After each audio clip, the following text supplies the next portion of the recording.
Good evening, everybody. This is Mike, back with another acrylic pour painting that my wife wasn't happy with. Asked me to put some art on it, and here we are. As you could see, hopefully, well, even right there, there was a focal point where the paint all seemed to flow from not the center, the lower 2/3 center. And I mean, like that owl, the first one I did, the first video that I did in this series, I guess you could call it.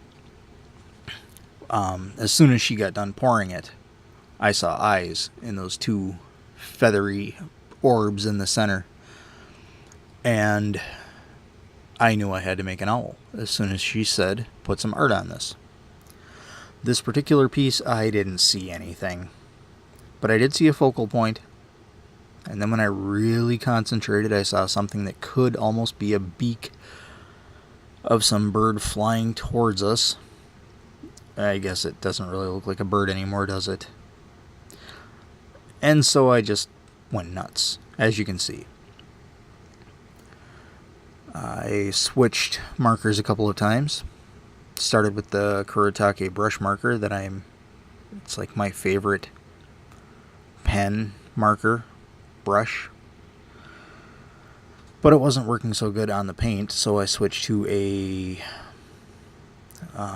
Artist Loft dual tip marker that I believe is like a budget competition for the Copic. Or not the Copic, Tombow. Never used the Tombow, so I couldn't tell you how well it might compete. The quality differences, I don't know. I wasn't really happy with it either, so I switched to a Sharpie brush tip, which I picked up to hopefully get over my dislike of arting with Sharpies. And it wasn't working so good on this paint either, so I went back to the Artist Loft. And it has a brush tip on one side and a fine felt tip on the other. And of course the brush tip is one of those flexible felt tips that everyone likes so much.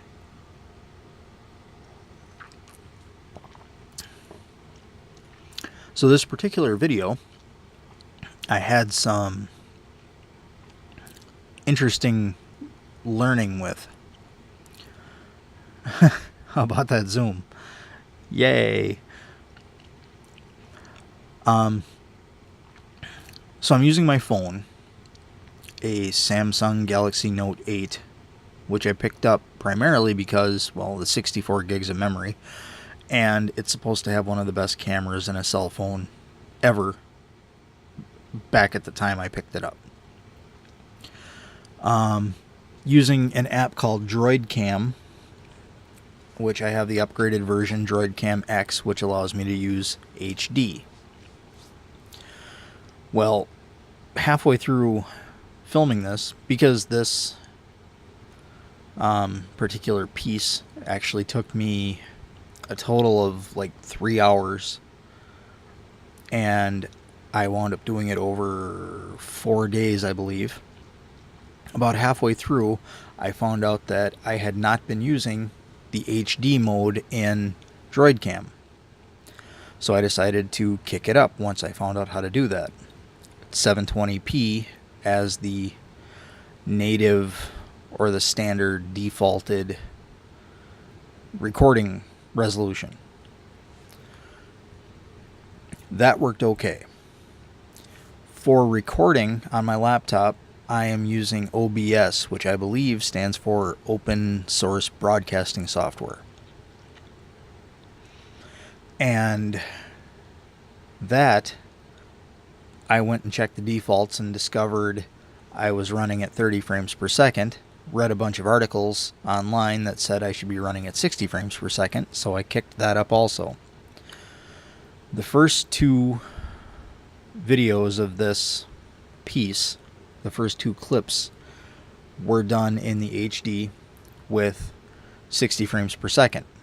When I previewed the videos, just previewed the clips to make sure everything was shiny and crisp and in frame, my hands were ghosting across the scene, which I assumed had something to do with the HD or the frames per second and my laptop not keeping up.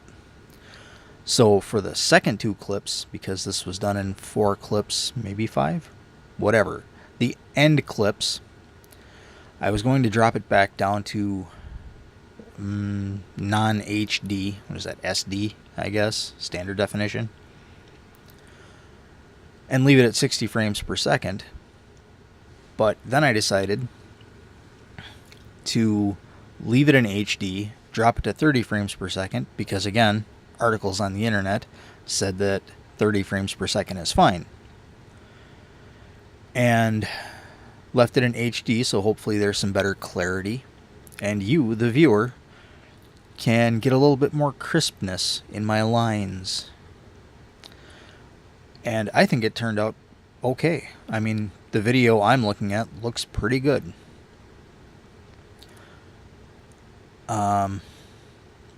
So that said, it kind of leads into my next point, my next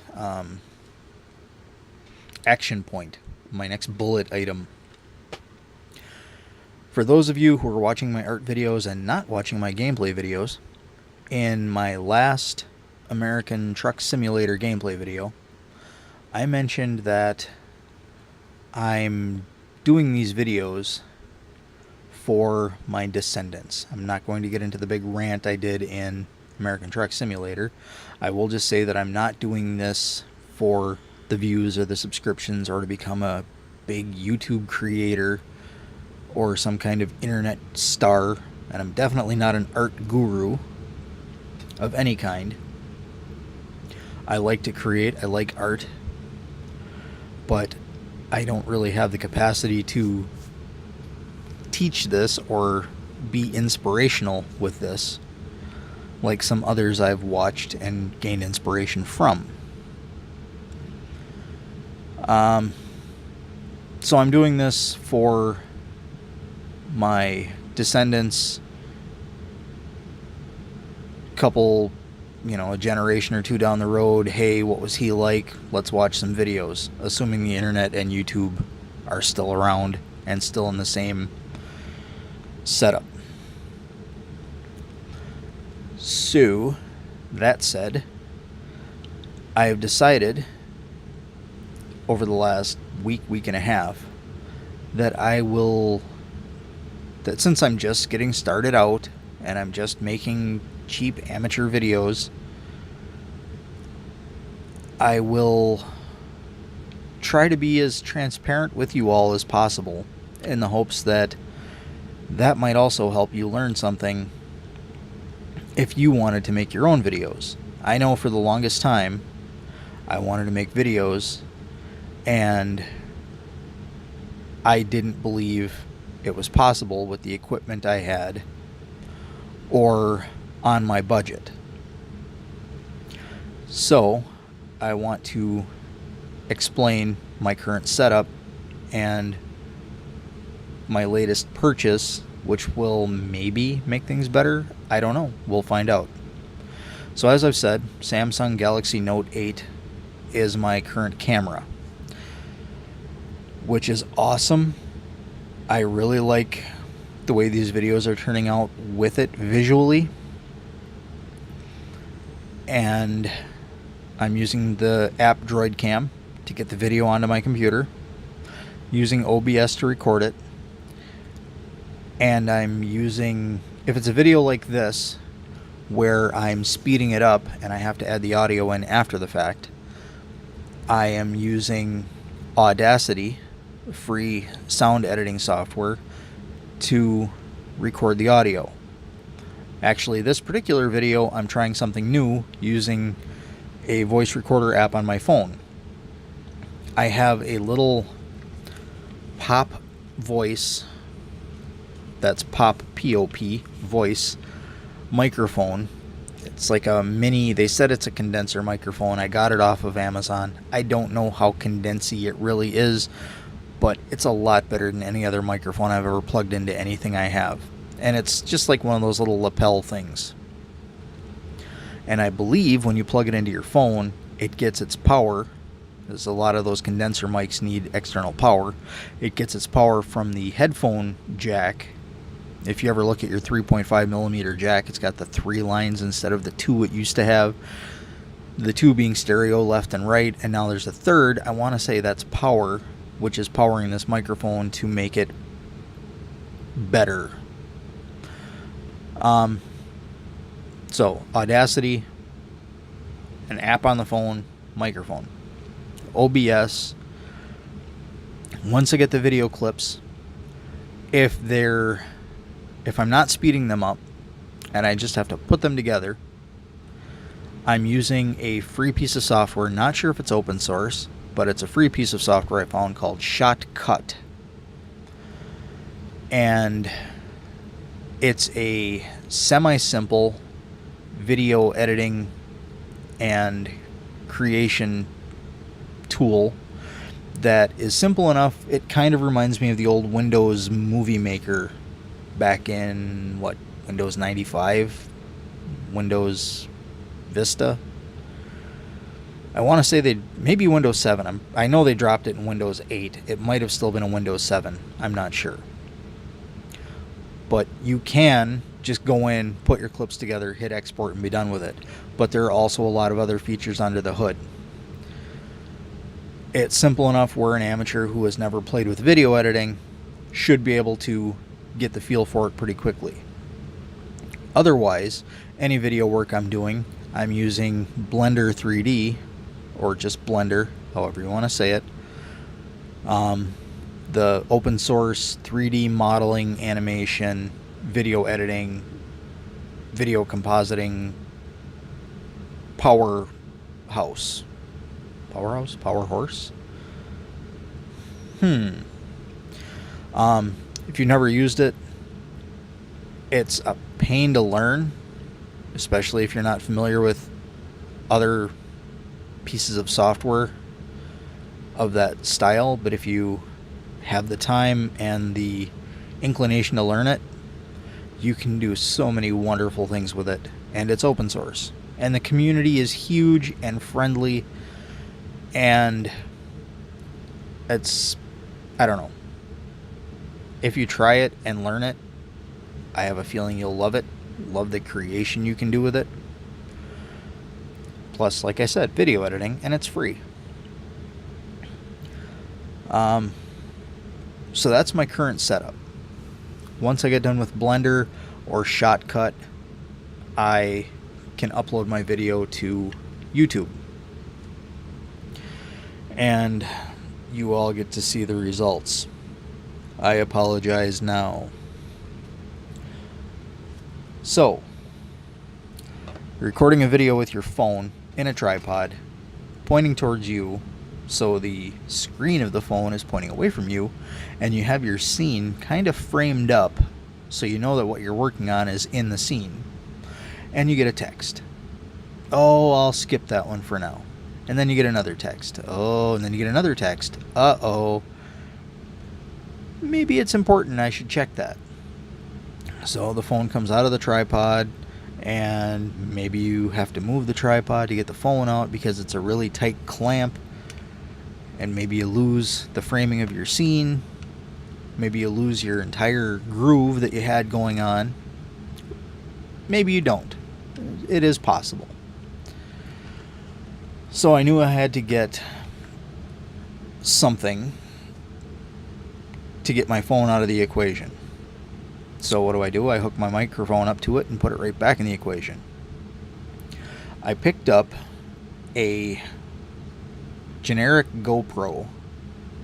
I mean, it looks and acts like a GoPro. It's a 4K Ultra AD action cam. Picked it up at a local store. Discontinued item, clearance, $30 with some rebate thing going on. It comes in a waterproof case. My kids say that it's the exact same size as a GoPro. I've never actually been close to a GoPro. I've never looked at them at like Walmart or anything because I don't know. I didn't see the purpose to them. But now I have this little camera that is 4K capable that I can also clip to my same tripod. and maybe do some video work with it in 4K or 720 or whatever I decide to do. I did do a quick test run earlier and found out that the camera will not focus on anything shiny.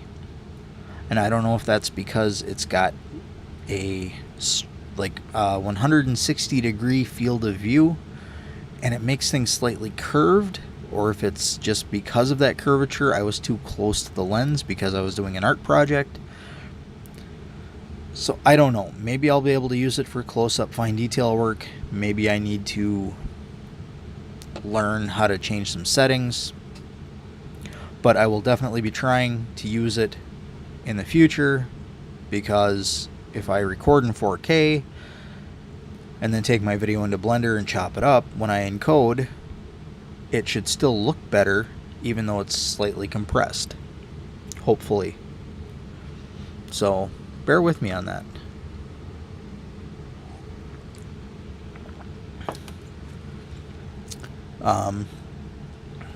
If it's a piece like this, well, this piece doesn't have any shine to it. Oh yeah. This is where I was running out of steam and had no idea how to do anything to make the bottom more interesting, so I just started adding dots. And yes, back to the Sharpie fine point, dot, dot, dot. Fun! It actually wound up looking really decent. I know the videos and the pictures can't do it justice, but it did. If you hold it up in your hands, it actually doesn't look half bad. You know, they say the artist is his own worst critic, so I'm the artist that did the inking, and if I say it's not that bad, then you have to believe me, right? Right. Wink, wink. Let's just agree that it looks awesome, okay? Thank you. So yes, I have a couple of projects in the works, art projects that I've already started filming clips for. I have my last run of American Truck Simulator gameplay recorded, and I still have to mix the clips together and edit them up and get them ready to go.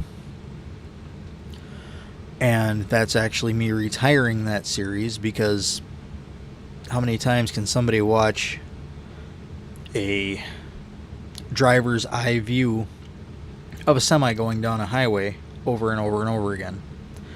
It's just not good video, and my descendants don't need to see more than 5 videos of that. Something like that. I don't know, 4 or 5. You lose track when you're barreling down the open road. Well, it looks like we're almost done here. I hope you enjoyed this video. I hope you enjoyed watching my work.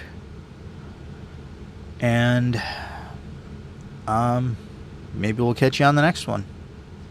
Alright, this is Mike. Thanks a lot. Bye.